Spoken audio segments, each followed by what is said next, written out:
Audio Jungle.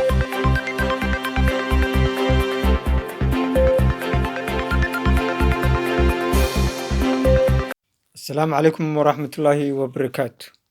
Daawasho wanaagsan meel kasta daawadayaasheeda qiimaha iyo qaayaha meel kasta joogtaan. Halkani waa Saylac 24. Maanta waxaan idiin haynaa barnaamij gaar ah oo ku saabsan dowladda hoose ee Hargeysa iyo bal waxyaalaha ka saacida ama u fududeeyay inay wadooyin hor la dhisto muddo 6 biloodana isbedel dadku arkeen oo u riyaaqeen u furan. Barnaamijkan waxaa idinla socodsiinaya aniga Axmed Jaamac. Daawasho wanaagsan. Sida aan la wada socono Somaliland waxaa ka dhacay dowladihii hoose doorashooyinkoodii iyo baarlamaankoodii. Dowladda hoose ee Hargeysa ayaa iyadu waxay noqotay ta ka faa'iiday doorashooyinkii dowladaha hoose. Waxaana u soo baxay koox isla jaan qaaday uu hogaaminayo Mr. Mogi. Dib su-aashu waxay tahay Hargeysa markii hore maxaa ka dhinna oo imika ku soo kordhay? Ma dadka yimi baa ahaa dad magaalada ka maqnaa oo wadamo kale wax ku soo bartay aqoontoodiina ku soo celiyey, mise Hargeysa waxay haysatay oo laga isticmaali jiray oo imika isticmaashay baa jira. Barnaamijkan baynu si fiican ugu faaqidaynaa kuna qadadhigaynaa. Hargeysa waxay ahayd meel marka la xusuusto wado xumo iyo qashin tusaale u ah. Waanay adkayd 20kii sannadood ugu dambeeyay in xal loo helo.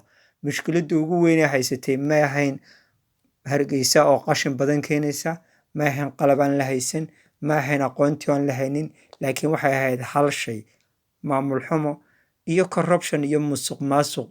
Ciddii markaa talada haysay oo ahaa golihii deegaanka ee Hargeysa oo iyaguna arrintaasun ku shaqaysanayay. Meesha waxaa ka baxday in danta ummadda laga fekero. Waxay noqotay kursigu inuu noqdo meesha loo sii maro sida wax loo cuno. Hargeysa waxaa loo soo iibiyey qalab looga soo iibiyey waddanka Itoobiya oo wadooyinka lagu dhiso dowladdii Siilaanya ayaa u soo iibisay. Laakiin halkii la doonayay in wax la sameeyo waxba may hagaagin. Aqoontii meesha soo geli lahayd ee samayn lahayd waxaa hor istaagay corruption iyo kursigu wuxuu noqday meel lagu kala xigsado kolba ciddii wax laga helayo. Dowladdii hoose Hargeysa waqtigaas waxaa ku xidhmay oo rafiiq la noqday niman ganacsadayaal ah oo dhaqaalo badan haysta, kadib dabeetana hantidii ummadda magaalada geli lahayd jeebabkooda ku dhacday. Dadkuna waxay noqdeen qaar iyaguna cabasho la soo taagan. Haddaba su-aashu waxay tahay Mayor Moge iyo kooxdiisan markii la doortay rajada dadka isbedeshay, Hargeysana waxay noqotay goobtii quruxda. Maaha nacayb aan anigu u qabo golayaashii hore iyo maayarkii hore iyo kooxdiisii. Jacayl aan u qabaana ma jirto kooxdan cusub iyo maayarkan cusub ee magaalada Hargeysa hogaaminaya. Laakiin wixii aan arkay ee indhaha ay ku qabteen iyo waxay dadku ka markhaati furayaan ayaa ah waxaan idiin muuqda.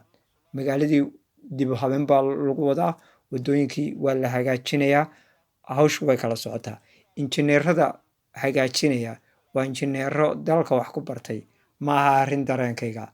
Bal maayarka aynu wada dhegaysano oo ka hadlaya dadka Hargeysa imika qurxinaya kuwa yihiin. Daawasho wanaagsan. ilaahay baan waxaan dinaqaynaa in ilaahay subxaanahu watacaala ilaahay noo suuro geliyey saaka inaynu bridgeka magaalada Hargeysa oo ah il muhiim ah ama bridgeka isku xidha labada dhinac ee magaalada oo haddii waxyeello soo gaadho dhaqaale ahaan magaalada wax weyn yeelaya in aynu maanta u taagannahay in hawshiisu bilaabanto. maaha uun in la dhagaxdhigo laga dhaqaaqayo waynu bisilkaynu maaragtay ku bilaabaynaa uun dabeetana insha allahu tacaala shaqada kumbaniga la siiyey bilaabi doonaa.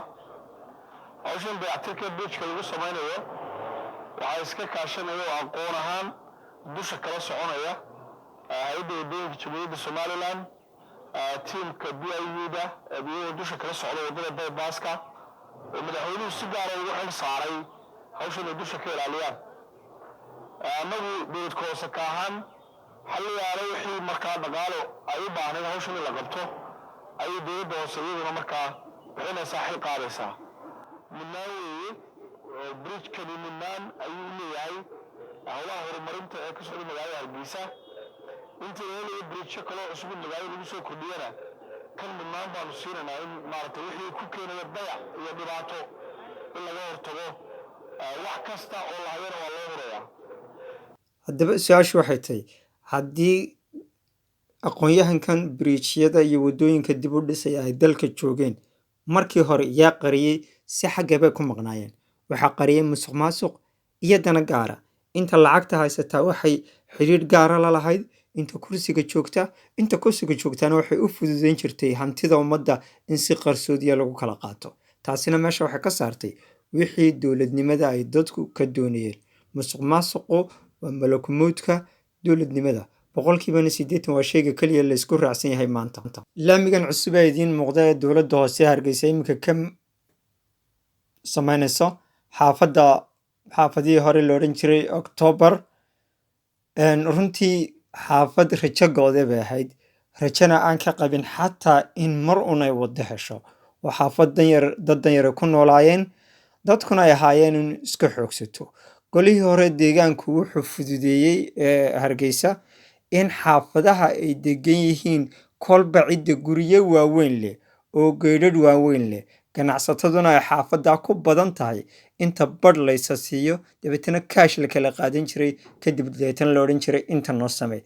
waddo kastoo ku taalla xaafadaha danyar ma ahayn mid rajo ka qabta in la sameeyo. waxaa kaloo meesha ka baxay wixii danta guud la odhan jiray. laakiin iminka rajooyinkaas oo dhimi waa qaar u soo noqday Hargeysa. Hargeysana waxay noqon doontaa sida iminka la saadaalinayo hadday sidan ku sii socoto lanala dagaalamo musuq maasuqa, dadka aqoonta u lehna ay noqdaan dadka hagaya mashaariicda dadka loo qabanayo, dadkuna ay bixiyaan cashuurta ku waajibtay. Hargeysa waxay noqon doontaa quruxdii Afrika. Hargeysa sidaad la wada socotaan, Hargeysa waa meel geographically buuro ku taalla, dooxno dhex maro, qurux badanna. laakiin quruxdii nooca ahayd waxaa qariyey musuq maasuq iyo dowlad xumo. waxaynu sugaynaa Hargeysa ka qurux badan Hargeysadii 30 sannadood. sidaa iyo nabadgelyo. anigoo ah Cabdisaaq Axmed Jaamac oo idinkaga tegaya. assalaamu calaykum waraxmatullaahi wabarakaatu. meel kasta joogtaan iyo xilli kasta idin tahayba ku xidhnaada Saylac 24.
For you.